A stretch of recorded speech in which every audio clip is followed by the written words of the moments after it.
무엇으로? 왕들과 제사장으로 삼으셨다 그랬어요.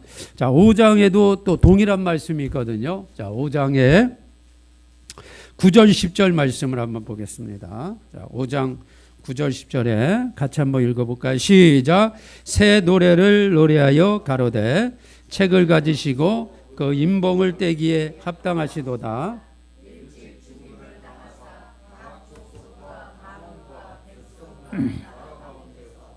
사람들을 피로 사서 하나님께 드리시고 저희로 우리 하나님 앞에 나라와 제사장을 삼으셨으니 저희가 땅에서 왕노릇 하리로다. 자, 이것도 동일한 말씀이에요.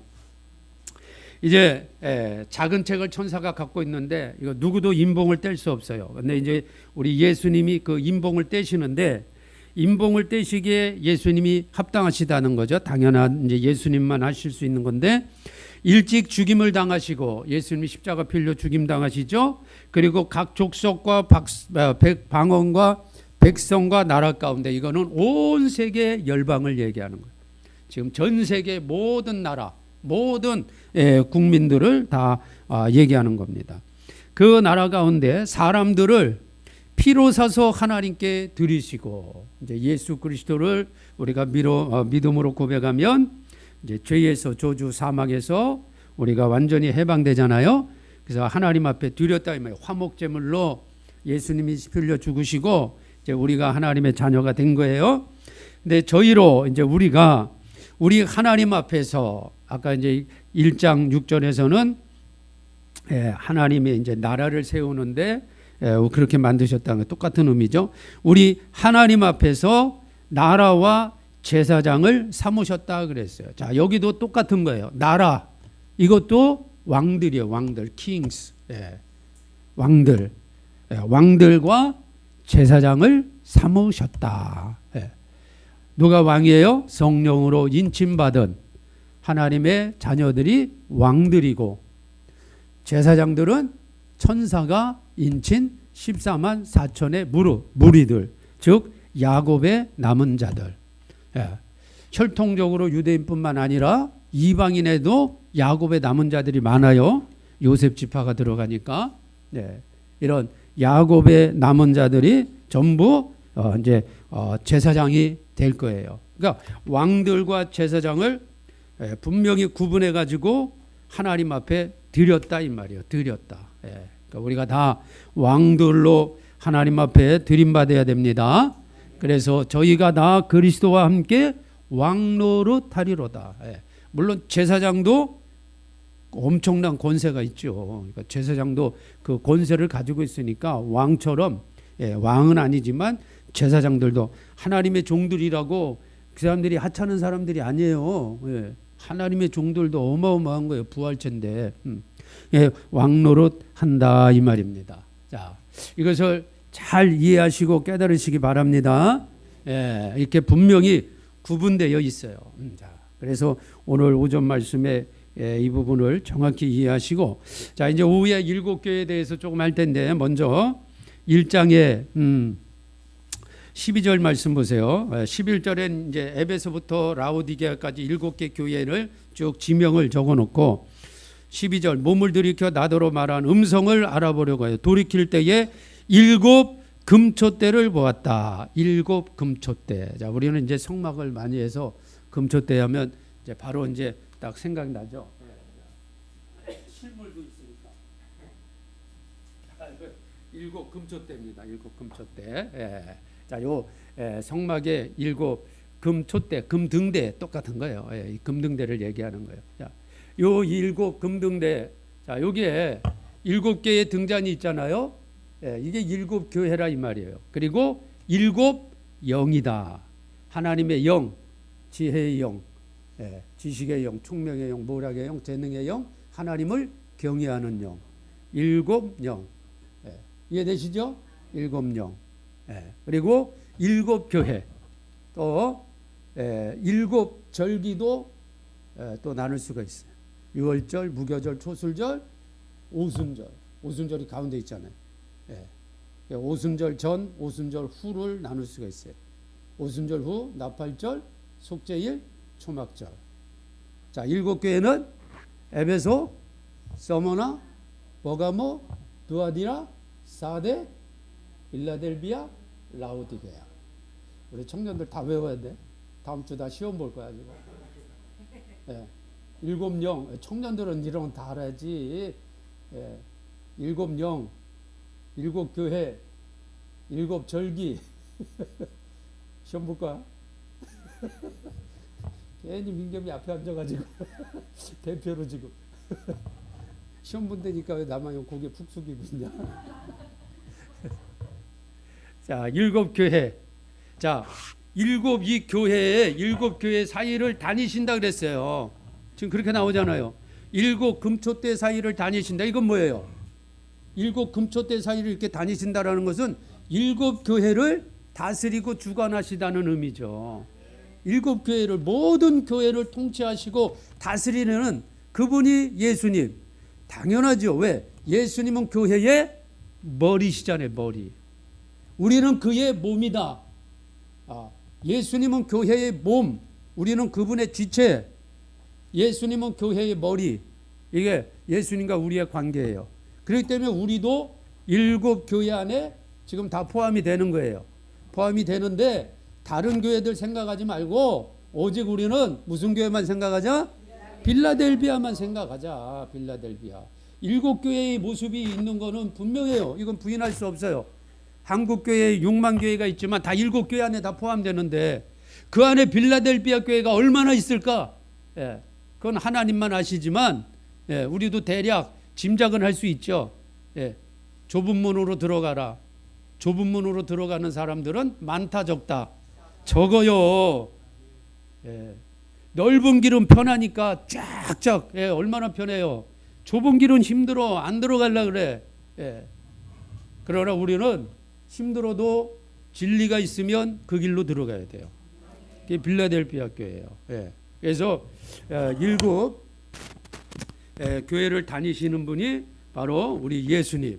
그 예수님이 어떤 분이신가? 이제 13절부터 착 끌리는 옷을 입고 금띠를 하고 눈이 불꽃 같고 입에서는 검이 나오고 막 이렇게 이제 막 설명을 하시는 거예요. 예수님의 위엄, 능력, 전능하신 그분의 권능 막 이런 것들을 쫙 지금 이제 그렇게 설명을 해 주셨다 이 말이에요.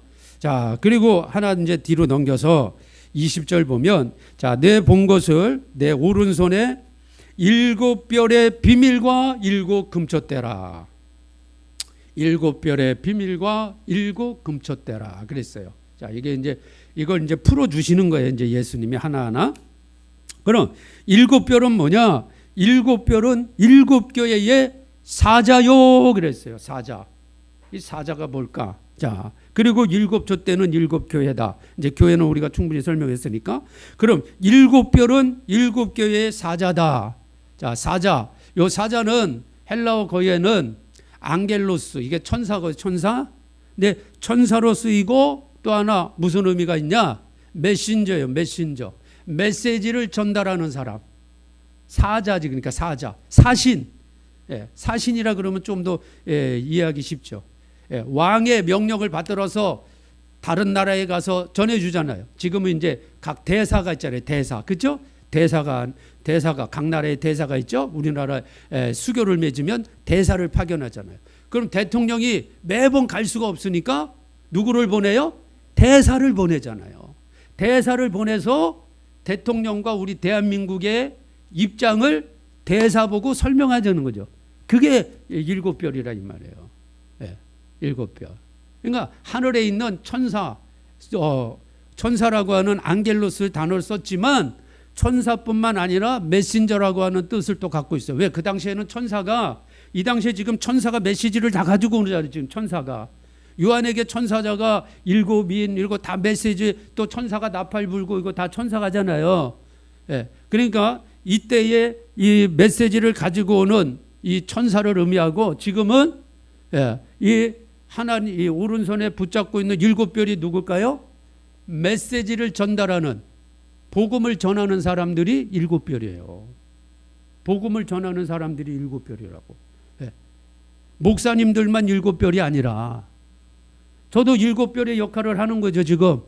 자, 우리 성도님들도 이 복음을 듣고 여러분들도 누구에게 이 복음, 다시 오실 예수님에 대해서 전하면 여러분들은 예수님이 왼손이 아니라 오른손, 오른손은 능력, 권세, 위엄, 이걸 표현할 때 오른쪽으로 표현하는 거예요. 하나님이 예수님이 오른손으로 딱 붙잡고 있는 뭐가 되는 거예요? 별이 되는 거예요. 별. 예. 예수님의 별이 되는 거예요. 누가? 메신저. 복음을 전하는 사람들이. 예. 다른 사람이 아니라 복음을 전하는 두 증인. 이 두 증인의 역할을 감당하고 있는 사람들이 바로 별이다, 별. 예. 우리 성도님들이 다 별들이 되시기를 바랍니다. 그래서 다니엘서 12장에도 많은 사람을 옳은 대로 돌아오게 하는 자는 하늘에 뭐같이 영원토록 빛나요? 별과 같이. 하늘의 별과 같이 영원토록 빛난다 그랬어요. 예수님이 오른손으로 딱 붙잡고 있는데 누가 건들겠어요? 아까 로마서 8장 말씀에도 누가 우리를 대적하리요? 있어요, 없어요? 없어요. 예. 자, 이 계시록에서는 얼마나 큰 능력이 있냐면 이 두 증인이 이제 11장 보세요. 11장이 두 증인의 딱 내용인데 5절 말씀 읽어보세요. 5절. 자, 시작. 만일 누구든지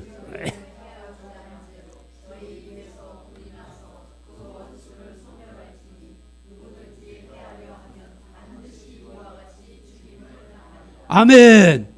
예수님이 오른손으로 딱 붙잡고 있는데 누가 건드냐 이 말이에요. 이 복음 전하는 자. 불이 나온다는 것은 불의 말씀이 나오는 거예요. 진리의 말씀이 선포되는 거예요. 이 말씀은 추수 때까지 완전히 선포가 돼야 하나님의 왕국, 왕들과 제사장들과 또 천국의 백성들을 다 거두어내기 때문에 이 하나님 왕국을 방해하는 자는 하나님이 그냥 안 둔다는 거예요. 멸해버리겠다는 거예요. 예. 여러분, 그런 권세가 저와 여러분에게 있는 거예요. 할렐루야. 감사하죠? 예, 이런 담대한 믿음으로 힘차게 이 시대를 살아가셔야 된다는 거예요. 자, 이제 2장에 그럼 7교회가 뭐냐? 자, 예수님이 7 금초대 사이를 다니시는데, 자, 2장에 이제 봐서 오늘 서머나 교회까지만 하고 이제 마치려고 그래. 다는 못하니까 어차피. 자, 7교회를 쭉 설명하는데 에베소 교회 사자에게 편지하기를, 에베소 교회의 사자, 에베소 교회의 이제 그 교회의 지도자라고 볼 수 있어요. 메신저, 에베소 교회에서 복음을 전하는 자. 사자에게 편지하기를 오른손에 7뼈를 붙잡고 7 금초대 사이를 다니시는 이, 지금 1장에서 계속 예수님에 대해서 설명한 그분, 이 예수님이 이제 에베소 교회에서는 이런 모습으로 드러나시는 거예요. 그래서 에베소 교회에서 이제 쫙 이제 설명을 합니다. 잘한 것들도 얘기하고 지금 잘못한 것들도 얘기를 해요. 자, 그런데 이제 우리가 2장 3장에가 7교회에 대해서 쭉 기록되어 있단 말이죠. 그럼 7교회 전체의 내용을 한번 이제 또 봅시다. 이제 숲을 봐야 돼요. 숲을 보고 들어가서 이제 나무 하나하나를 봐야 돼요. 나무만 들어가서 보면 이게 뭔가 잘 몰라. 그러니까 전체 숲을 한번 보자 말이에요. 이거 금등대로 제가 이게 그려줬는데, 금등대 이렇게 그려가지고 우리 성도님들도 항상 머릿속으로 7교회, 7 금초대, 7 금등잔, 이거를 꼭 생각하세요. 에베소 교회, 에베소, 그 다음에 서머나, 그 다음에 버가모, 두아디라, 그 다음에 사데, 그 다음에 필라델피아, 그 다음에 라오디게아. 이렇게 7 교회가 있어요. 이 7교회는 7이라는 숫자가 하나님 나라의 완전함을 드러내는 숫자니까, 자, 요거는 이제 이 전체를 그렇게도 얘기하고, 또 하나 이 에베소 교회부터 에베소, 그 다음에 서머나, 또 버가모, 또 두아니라, 그 다음에 또 뭐예요? 사데, 또 뭐예요? 필라델피아, 그 다음에 라오디게아. 자, 요거를요 시대적으로도 볼 수 있어요.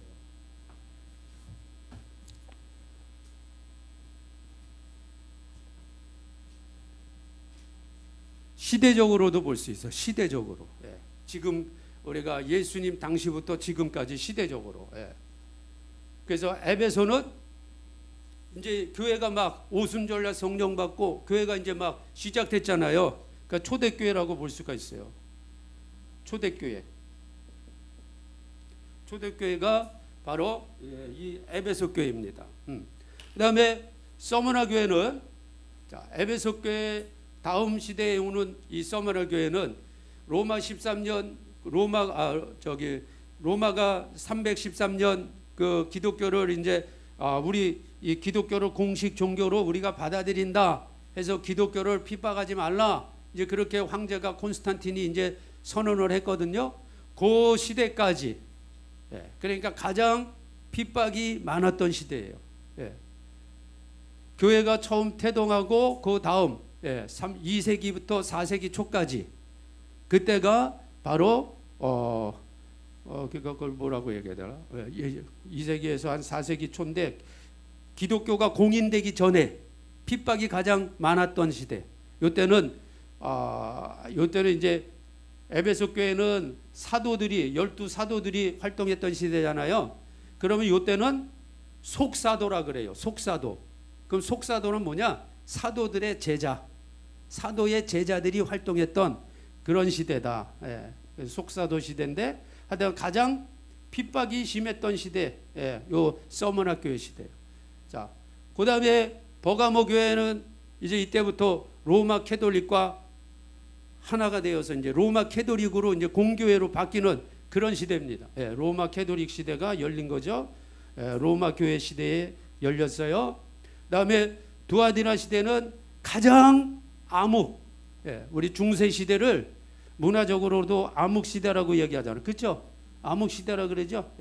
이때 가장 교회가 타락했고 어두운 시대, 이게 두아디라 교회의 시대예요. 이렇게 이 성경 말씀을 보면 그 시대가 그대로 나와요.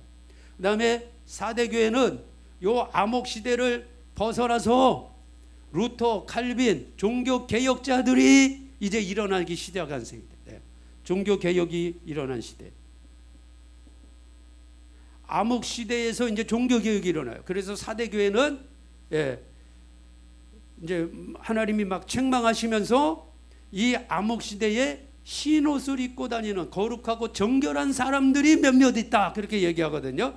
그 거룩하고 정결한 사람들이 누구냐? 종교개혁 시대에 루터나 칼빈이나 이런 개혁을 일으켰던 순수 이제 믿음의 사람들이 이런 사람들이에요. 그 다음에 이 빌라델비아 교회는 종교개혁 이후에 가장 선교가 왕성하게 일어났던 18세기, 19세기.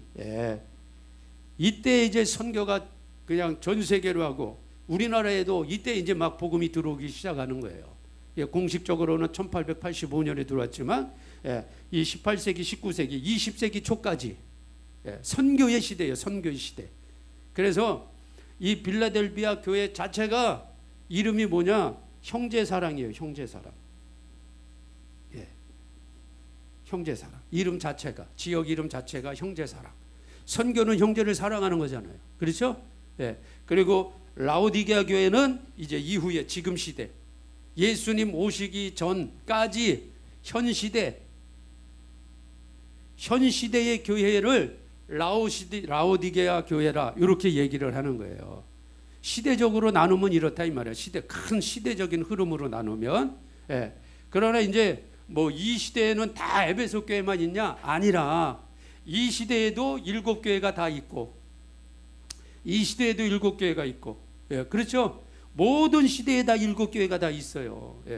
특별히 두아디라 이런 시대에는 겉으로 드러난 7교회가 없겠죠. 진짜 교회는 다 지하로 들어가는 거예요. 지하. 지금 마치 북한에 눈에 보이지 않는 그런 가정이나 굴이나 산에서 혼자 또는 가족이 또는 믿음의 사람 몇몇이 모여서 예배드리는, 이게 지하교회예요. 지하교회. 앞으로 적그리스도가 나오면 이런 건물로서의 교회 가서 예배드리는 사람은 다 가짜라고 보면 돼요. 진짜 14만 4천은 이런 데 와서 예배를 드릴 수가 없어요. 다 숨어서 예배를 드려야지. 그걸 지하교회라 이렇게 얘기하는 거예요. 그래서 7교회는 이런 7이란 숫자, 전 지구상에 있는 모든 교회가 7교회 안에 들어가고, 또 7교회를 시대로 보면 초대교회부터 지금 시대까지 7교회의 특징이 이렇게 쭉 나온다는 거예요. 이 전체의 내용을 자 한번 보고 이제 하나하나 교회를 보면 아 그렇구나 이제 다 나온다고. 자 일단 이해되시죠? 자 그러면 에베소 교회 보면 자 내가 내 행위와 수고와 내 안에 인내를 알고, 이제 처음에 시작한 교회이기 때문에 이 쉽지 않아요. 우리가 사도행전에서 교회 보지만 얼마나 힘들어요. 악한 자들을 용납지 아니하고 자칭 사도라 하되 아닌 자들을 시험하여 그 거짓된 것을 내가 드러낸 것과, 이 시대에도 거짓 사도 역할을 하려고 하는 사람들이 있었죠. 또 내가 참고 내 이름을 견디고 게으르지 아니한 것을 아노라. 초대교회 성도들이 열심히 주님을 섬겼거든요. 자 그런데 이제 책망할 것이 하나 있다라는 거예요. 그러나 너를 책망할 것이 있나니 너의 처음 사랑을 버렸느니라. 자 에베소 교회가 막 시작하면서 아주 열심히 수고했어요. 그래서 예수님도 너의 사랑의 수고를 충분히 안다. 그리고 거짓 사도가 들어온 것을 그 사람들을 내어 쫓고 순수하게 복음을 지켜서 교회를 세워나간 것, 그것도 내가 칭찬한다. 그런데 너희가 좀 회초리 맞을 일이 있구나. 혼날 일이 좀 있구나. 그게 뭐냐? 처음 사랑을 버렸느니라. 처음 사랑. 그 교회가 처음 시작하면서 성령의 충만을 받고 열심으로 정말 주님을 사랑했던 그 열심이 조금 이제 시간이 지나면서 많이 힘이 빠지는 거죠. 이게 습관이 되는 것이고, 이런 교회의 모습은 전통적인 교회가 이런 모습들이 많이 나타나요. 전통적인 교회. 교회의 역할, 전통적인 교회가 선교하고 구제하고 이런 것들 많이 합니다. 열심히 해요. 그러나 그 중심에 그리스도를 향한 이 사랑, 예수님을 향한 이 사랑을 빠진 채 그냥 일로 하는 거예요. 일로. 사역으로 하는 거예요. 사역으로. 이 선교지에 나아가도 마찬가지고, 목사님들도 마찬가지고, 성도님들도 마찬가지. 그런 분들이 참 많이 있어요. 처음에는 막 열심히 하잖아요. 선교지에 가도. 그런데 늘 같은 환경 속에서 또 같은 일을 반복하다 보면 일은 자연스럽게 되지. 경험도 쌓이고 인맥도 쌓이고 일은 자연스럽게 되는데 처음에 막 주님을 사랑했던 그 마음이 식어지는 거예요. 우리도 마찬가지예요. 우리도. 저도 얼마든지 그럴 수 있고 여러분도 그럴 수 있어요. 자, 이제 우리 성도님들 같은 경우는 이제 이렇게 비유하면은 여러분들 쉽게 이해할 수 있어요. 임직을 받을 때, 장로 임직 받을 때, 권사 임직 받을 때, 내가 장로가 되다니, 권사가 되다니, 안수 집사가 되다니, 그거 막 정말 막 감사하고 막 마음이 뜨거워지고 막 그러잖아요. 누구든지. 저 역시도 마찬가지고 막 목사 안수 받을 때 그 뜨거운 마음이 시간이 지나면서 이제 퇴색해질 수 있다는 거죠. 그렇죠? 쉽게 이해하자면 그런 거예요. 처음에 정말 주님을 사랑했던 마음을 가지고 열심히 사역을 감당하고 직임을 감당하고 충성하고 했는데 이게 시간이 지나면서 그냥 일 자체가 되는 거예요. 일 자체가. 사역 자체가 되는 거지 주님을 사랑하는 그 뜨거운 열정이 계속 가지 않는다는 거야. 이게 에베소 교회다. 에베소 교회. 자, 이런 것들은 교회 안에서 특별히 중직자분들이 이 말씀을 다시 한번 새겨 들으셔야 돼. 제가 에티오피아 갔을 때 우리 장로님께서 이 본문으로 설교하셨잖아요. 여러분들에게. 첫사랑을 회복하라. 그러니까 이 중직자분들이 교회 안에서는 이런 모습들이 있단 말인 거예요. 교회 전체로 보면은 좀 전통적인 교회, 그런 오래된 전통적인 교회들이 오래됐으니까 교회 사역은 다 해요. 아주 폭넓게 해요. 근데 그 속에 그 뜨거움, 막 초창기의 그 열정, 이런 게 이제 많이 사라지고 그냥 일로서 한다 이 말이죠. 그런 걸 주님이 지금 지적해 주시는 거야. 너 그렇게 하면 안 된다. 그래서 첫사랑을 회복하라. 너가 처음에 가졌던 그 열정, 그 사랑, 그 뜨거움, 그 순수함, 그것으로 다시 돌아가라는 거예요. 혹시 우리에게 그런 모습이 있는가? 지금 이 시간을 통해서 한번 다 각자 서로 한번 확인해 보라는 거예요. 혹시 나에게 그런 모습이 없나? 만약 내가 그런 모습이 있다면 내가 지금 에베소 교회에 딱 걸린 거예요. 이해되시죠? 그러면 어떡하냐? 예수님이 처방책을 주시잖아요. 다 처방책을 주셔요. 혼만 내시는 게 아니야. 다 처방책을 주셨다고. 자, 그 처방책이 그러므로 어디서 떨어진 것을 생각하라. 제가 지금 여러분에게 말씀드린 거죠. 내가 이러면 안 되지. 내가 왜 이렇게 됐지? 다시 정말 주님을 만났던 그 뜨거운, 그 순수한 그 속으로 내가 다시 가야 되겠다. 이걸 찾아내라는 거예요. 어디서 떨어진 것을 찾아내고, 그리고 뭐하라? 회개하라. 돌이켜라. 말로만 하지 말고, 회개라는 것은요, 말로만 한다고 회개가 되는 게 아니에요. 회개는, 자, 내가 하나님을 향해서 갑니다. 가는데 이게 잘못 옆으로 지금 셌어. 옆으로 세 가지고 지금 다시 말씀을 받았어요. 그러면 어떻게 해요? 유턴해서 제대로 가야 돼요. 이게 회개예요. 매일 그냥 말로는 그냥 얼마나 말은 그냥 잘하는지 몰라. 근데 삶의 삶 속에서는 나오질 않아. 전혀 그건 회개가 아니에요. 회개는 반드시 돌이켜야 돼요. 그래서 회개하고 처음 행위를 가지라잖아요. 이런 분들은 처음 내가 주님을 만났을 때 열정, 순수함, 그 뜨거운 사랑, 이거를 회복해야 됩니다. 이게 진정한 회개예요. 만약 회개하지 않으면, 하나님이 기회를 주는데도 회개하지 않으면 어떻게 돼요? 촛대로로 옮겨버린대요. 촛대로로 옮겨. 회개 안 하. 회개하면 촛대로로 옮기지 않는다. 그러나 회개하지 않으니까 촛대로로 옮기잖아요. 주님은 기회를 주셔요. 다 기회를 주거든, 회개할 기회를. 근데 회개를 안 하니까 촛대로를 옮겨요.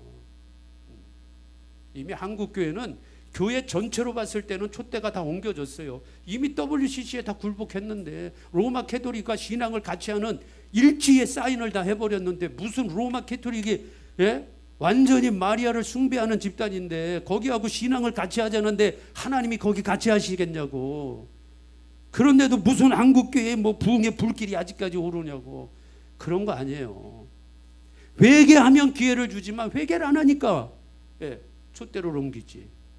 그러나 그 속에서도 빌라델비아 교회가 있다는 거예요. 그러니까 저와 여러분들은 이러한 속에서도 정신을 바짝 차리고 있어야 됩니다. 자, 그래서 회개하지 않으면 촛대로를 옮겨버린다는 거예요.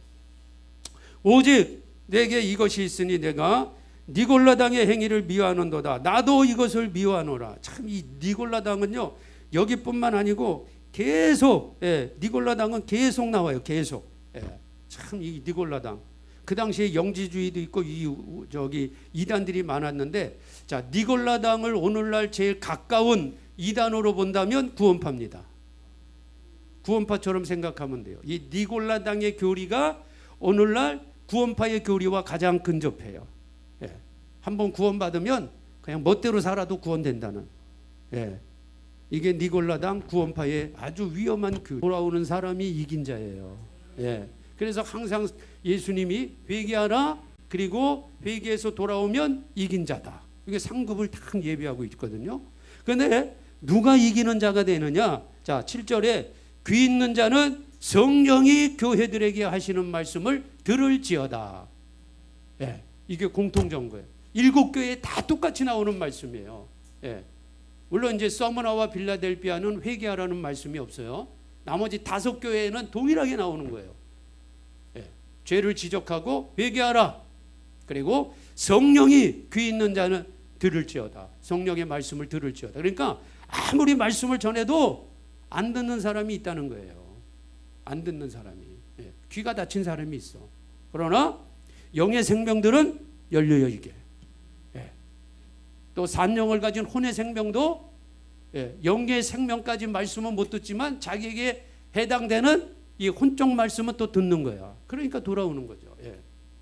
그러니까 귀 있는 자는 성령이 그 애들에게 하시는 말씀을 들을지어다. 하나님이 예비된 택정된 자들은 잘못했다가도 하나님의 말씀 진리가 나가면 회개하고 돌아오게끔 되어 있어요. 그리고 이기는 자에게는 내가 하나님 낙원에 있는 생명나무에 과실을 주어 먹게 하리라. 달마다 맺히는 12개의 과실, 그거를 먹게 하리라. 천국 간다는 얘기죠. 요 세 가지 공통점이 있다는 것도 꼭 기억하세요. 이게 에베소 교회예요. 에베소 교회는 가장 처음 시작한 교회로서 열심히 주님 위해 열심과 또 성실하게 했지만 시간이 지나면서 그것이 그냥 일이 되고 습관이 되고 문화가 되어버린 전통적인 교회로 남았다. 그러나 그렇게 되면 안 된다는 거죠. 회개하라. 첫사랑을 회복하라. 그렇게 말씀하셨고, 돌아선 자는 생명나무의 열매가 되게 한다. 성령이 귀 있는 자는 들을지어다. 항상 여러분 우리가 하나님 말씀을 들을 수 있는 귀가 열려야 돼요. 이게 복된 귀요, 복된 귀. 이런 사람은 순간 잘못해도 금방 돌이켜. 왜? 귀가 열렸기 때문에. 그런데 귀가 닫힌 사람은요, 아무리 말씀을 줘도 못 알아들어.